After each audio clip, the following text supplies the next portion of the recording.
Good morning sa lahat. Tara mabilis ang basa ng ating libro guys. Magandang balita, Biblia. Today is 17 June 2024. Nandito tayo sa aklat ng Jeremiah chapter 22. Pakisabayan ako ng basa guys para pare-pareho tayo dito matuto. Jeremiah chapter 22, tagubilin sa mga namumuno sa Juda. Jeremiah chapter 22 verse 1, pinapunta ako ni Yahweh sa palasyo ng hari ng Juda. At verse 2, ipinasabi niya sa hari, sa mga lingkod nito at sa lahat ng taga-Jerusalem. Verse 3, pairalin ninyo ang katarungan at katwiran, ipagtanggol ninyo ang mga naaapi laban sa mapagsamantala. Huwag ninyong sasaktan o aapihin ang mga dayuhan, mga ulila at mga balo.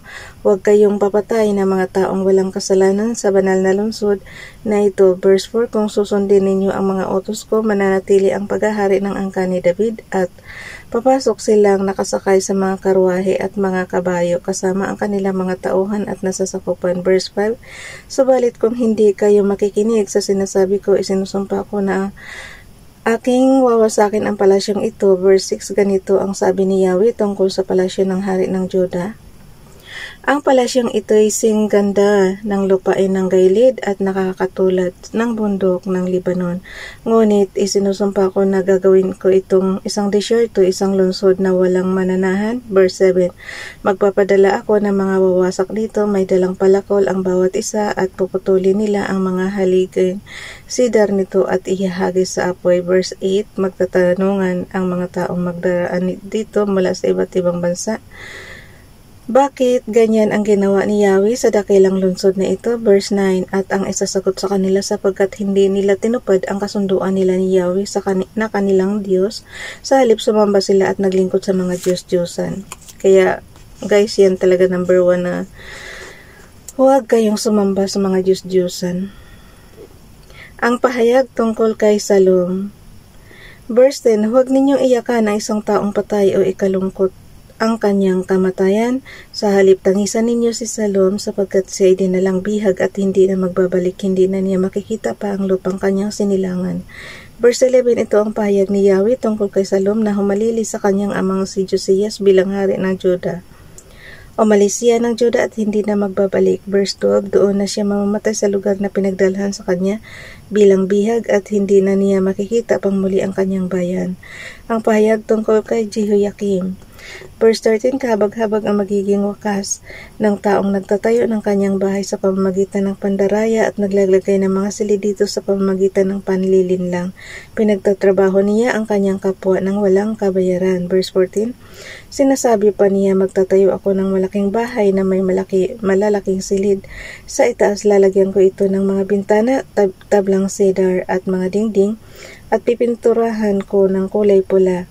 Verse 15, kung gumamit ka ba ng cedar sa iyong bahay, ikaw ba'y isa ng haring maituturing?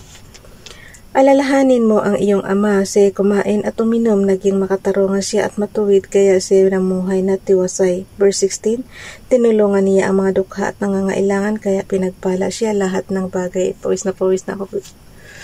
Pasensyahan nyo na yung pawis ko sa noo. Okay, dito muna tayo sa Jeremiah chapter 22 verse 16. Ayoko kasing buksan yung electric fan.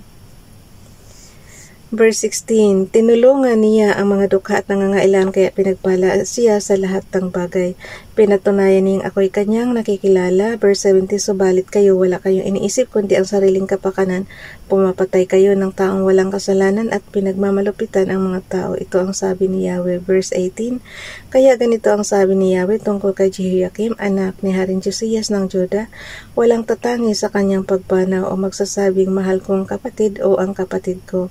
Wala ring tatangis para sa kanya at sisigaw ng o Panginoon o aking hari.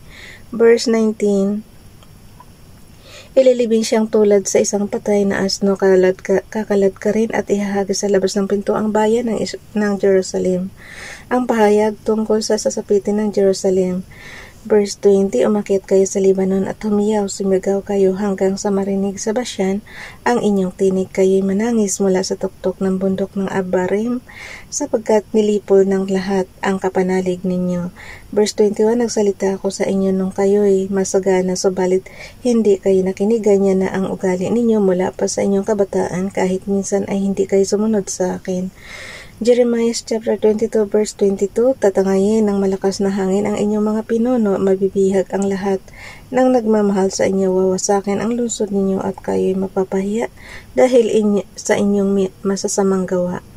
Verse 23, kayong nakatira sa mga bahay na yari sa Cedar, buhat sa Lebanon, kaawa-awa kayo sa hirap na daranasin ninyo pagdating ng panahon gaya ng hirap ng babaeng manganganak.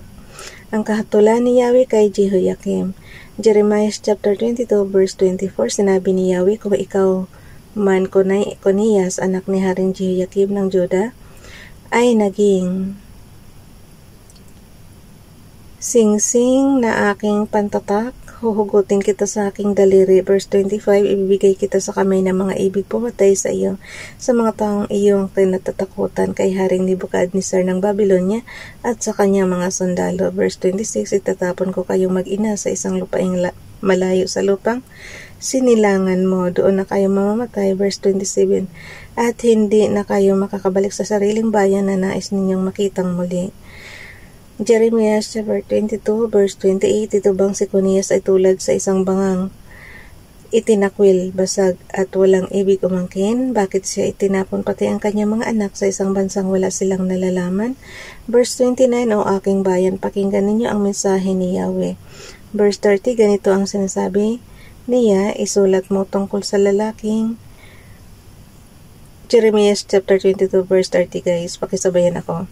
Ganito ang sinasabi niya, isulat mo tungkol sa lalaking ito na siya ay hinatulang mawawalan ng anak, na hindi magtatagumpay sa kanyang buhay sapagkat wala siyang anak na hahalili sa trono ni David at maghaharing muli sa Juda. So hanggang dito na lang, guys, bukas na itong chapter 23 at sobrang ano na talaga, nagmamadali tsaka pawis na tayo. For bukas 18 June 2024. Nilalagyan ko siya ng tanda para hindi tayo malito. Tsaka malapit na tayo matapos, o konting-konti na lang talaga. Hindi na to aabot ng 4 months. Pero mahigit na tayo isang taon dito nagbabasa, guys, eh. Magandang balita pa lang tong libro na to. Napapansin ko lang para mas mahaba ang Tagalog kaysa English. Kasi naalala nyo, binasa rin naman natin yung KJV Bible. Hindi tayo inabot ng sobrang tagal. Ngayon lang talaga tayo natagalan ng tulog. Bye everyone. God bless.